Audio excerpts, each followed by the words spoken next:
Good morning, students. Welcome back to Lesson 16 Water Resources. Students, in our previous module, we discussed about the need of water, which means why do we need water? And then we discussed about the resources from where we get water. Under this, we discussed about surface water and the underground water, from where we get water. Now in today's module, children, we are going to discuss about the storage of surface water.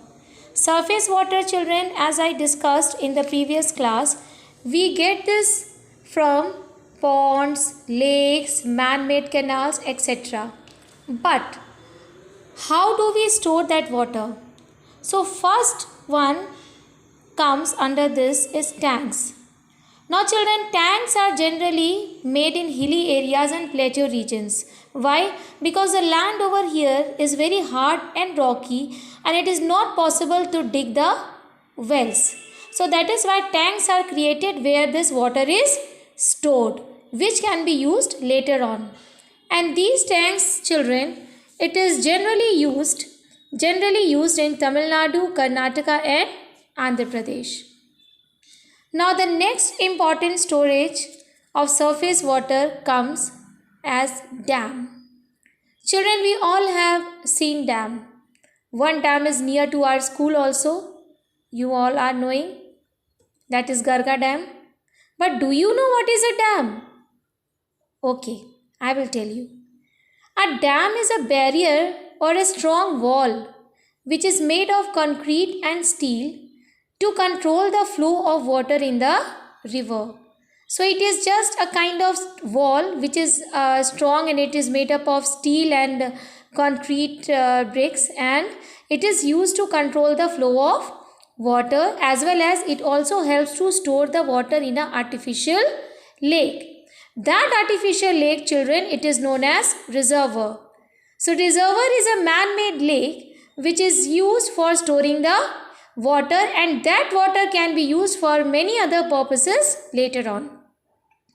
Now let us discuss about the various uses of dams. Why is it created and how are they used? So the first use is that it stores the water in reservoir. Reservoir, as I told you, it is a man-made lake. It is used to store water which can be used further for irrigation. Then dams also helps to control the flood in the river. Gates are opened and closed in dams according to the flow of water which we want. Then also hydroelectricity is generated through the water available in dams. So it also helps in producing the electricity from water. Now let us discuss few important dams in our country. First very important dam is the Bhagra Nagal Dam, which is built on Satluj River, and it is the largest dam in our country. And it also has a huge reservoir or a lake which is called as Govind Sagar Lake.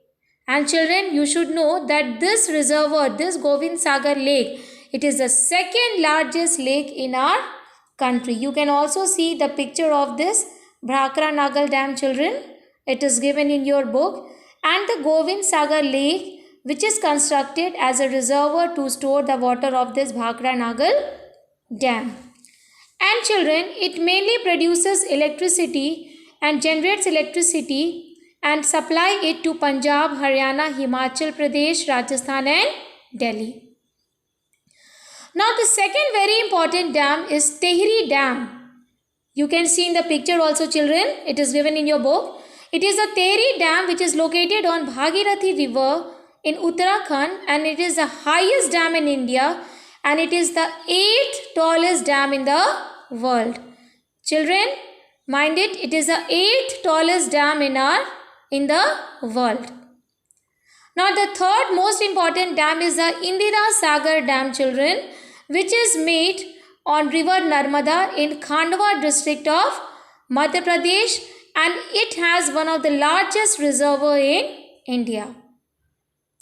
And the other very important dam is Hiragu Dam, children, which is built on Mahanadi River in Odisha, and it is one of the longest dam in the world. Next comes the Nagarjuna Sagar Dam, children. It is the world's largest Manasari dam which is built across the Krishna river in Telangana, and Nagarjuna Sagar Reservoir is considered to be the largest man-made lake in the world. So in this chapter, children, we discussed about the various important dams which are in our country, that is the Bhagra Nagal Dam, Tahiri Dam, Indira Sagar Dam, Hiragu Dam and the Nagarjuna Sagar Dam. Now children, in our next module, I will be explaining you about how drinking water reaches our taps and how can we conserve the water. Thank you and have a nice day.